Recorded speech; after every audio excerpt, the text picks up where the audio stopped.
One night I finally got the courage to ask my mother why I got it changed, why he was so mad at his children.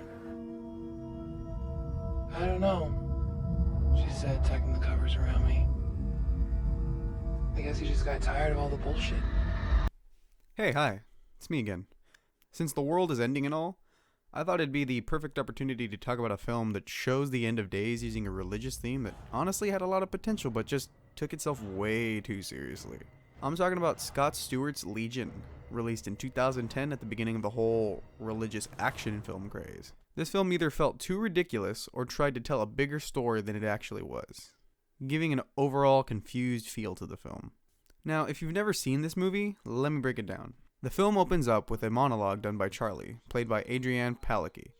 Her monologue lets the audience know God is mad at man for some reason, but doesn't really go into detail other than he's sick of our bullshit. We then see Michael, played by Paul Bettany, fall from the heavens, cut off his wings, and steal 2 duffel bags full of guns in a warehouse. Why are there so many guns in some random warehouse, you might ask? That's a good question that deserves an answer. Anyways, we see a squad car patrol the ghetto of LA. They're just cruising by all these homeless folk, and one of them starts to say some dark stuff. Goddamn animals. Nights like this, I'd like to take a match to this city just so I could watch all these motherfuckers burn.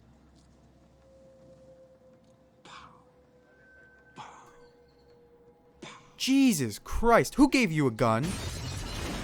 Out of nowhere, there's a huge explosion outside some random building, leaving a cross-shaped hole right in front of Crazy Cop and his partner. Crazy Cop gets possessed and kills his partner. Michael steals the squad car and drives into the desert. It was a pretty exciting 10 minutes, not gonna lie. The movie cuts to a gas station / diner late at night where we meet 2 of our main characters. We meet Charlie, a young pregnant woman with no intention of raising the child. The baby's father isn't in the picture, and she lives in a trailer right next to the diner. We meet Jeep, played by Lucas Black, who's a mechanic at the diner and seems to be in love with Charlie, who kind of just ignores him. The film cuts to the diner the next morning where we meet the rest of the cast, and the tropes are as cliche as they come. We have the guy who hates his life, Bob. I mean, I'd hate my life too if the writers couldn't think of a better name.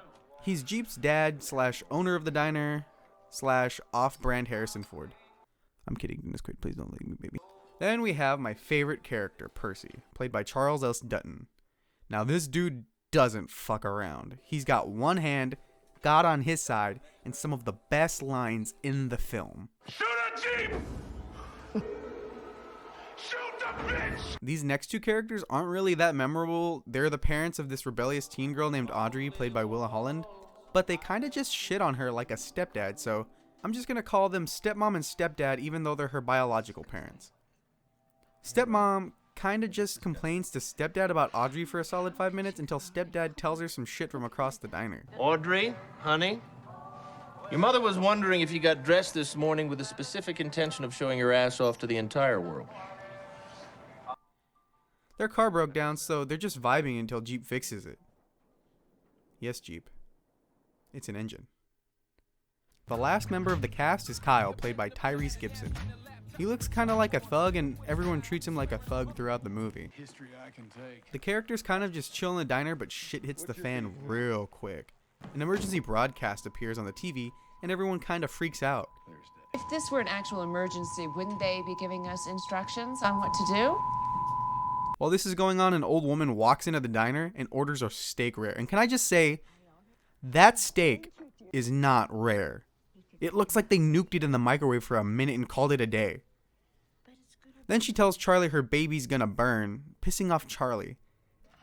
And stepdad for calling stepmom a cunt. Stepdad obviously feels obligated to teach this old woman some manners, but then she bites off a chunk of his neck and climbs up the wall. Percy chucks a cast iron skillet, but Granny takes it like a champ.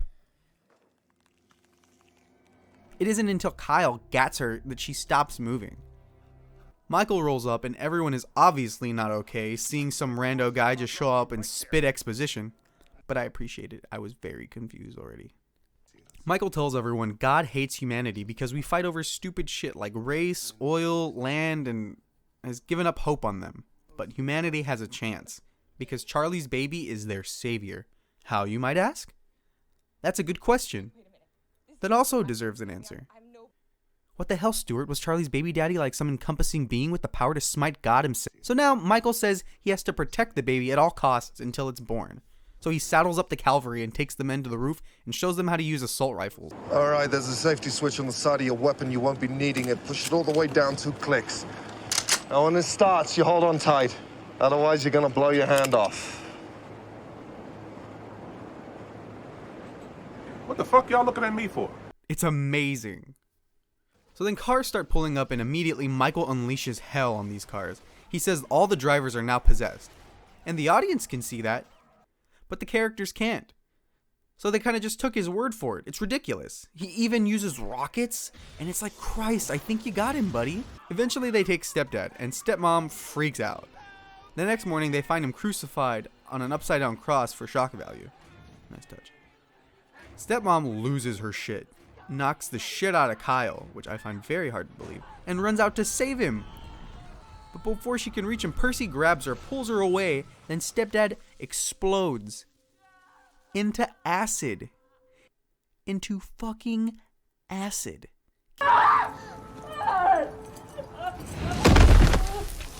Who's gonna say all the funny shit now? Come nightfall, Audrey is on the roof with Kyle where they see a van with a father and a child who stop by the gas station. And all the possessed people come out of nowhere and hurl out of these vans, blasting metal and surrounding them like marauders. They run over the father and antagonize the child, so Kyle jumps off the roof to save the child, who turns out to be possessed. Shocker. Kyle dies, Audrey tries to save him, fails, so Michael has to save her. Then Charlie goes into labor, she gives birth, the Archangel Gabriel shows up, kills generic Harrison Ford. Dennis, please, I love you, please, no, I'm joking. Michael fights Gabriel and dies. Gabriel chases after the baby, Audrey dies. Michael is reincarnated, telling Gabriel he fucked up, God's mad, and they leave. So Charlie and Jeep drive off listening to the monologue we heard at the beginning of the film. This last quarter of the film is rushed and leaves you on a cliffhanger for a sequel that never comes.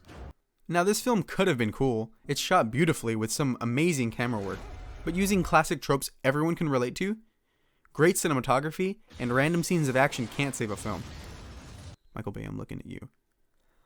The plot and the visuals are just too confusing. Apocalypse films are great, but there was too much being thrown at the audience with very little explanation. They don't explain the whole possession thing or why they look like fucking demons. Like, aren't these angels? Why do the angels need to possess people?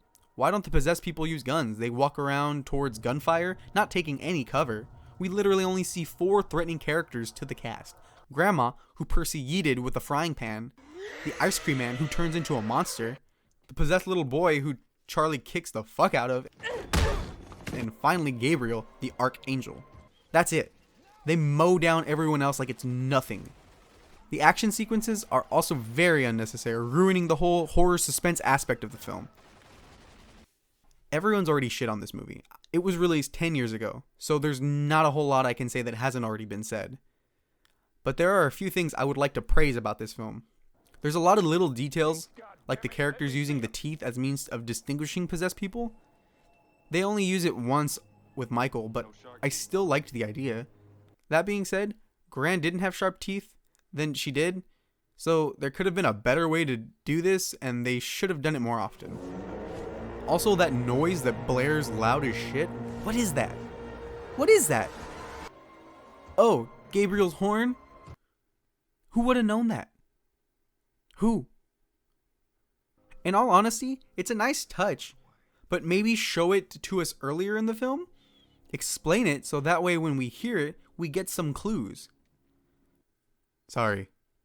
What else did I like about this movie? Percy? Shoot the bitch! Jokes aside, the things I liked the most about this film were the characters and character development. These characters talk about some heavy stuff and are almost foreshadowing of one another. Bob is a bitter man because he made a few bad decisions in his life, ultimately getting his wife to leave him. Bob sees Jeep going down the same path with Charlie. Jeep wants to be there for her when she obviously doesn't want anyone there. Percy gives Kyle some advice, doing the right thing and wanting to leave a positive impact on the world. So Kyle then takes this advice to relate to Audrey. She rebels because she wants attention from her parents. So Kyle shares his experiences with rebelling and doing bad things in his life.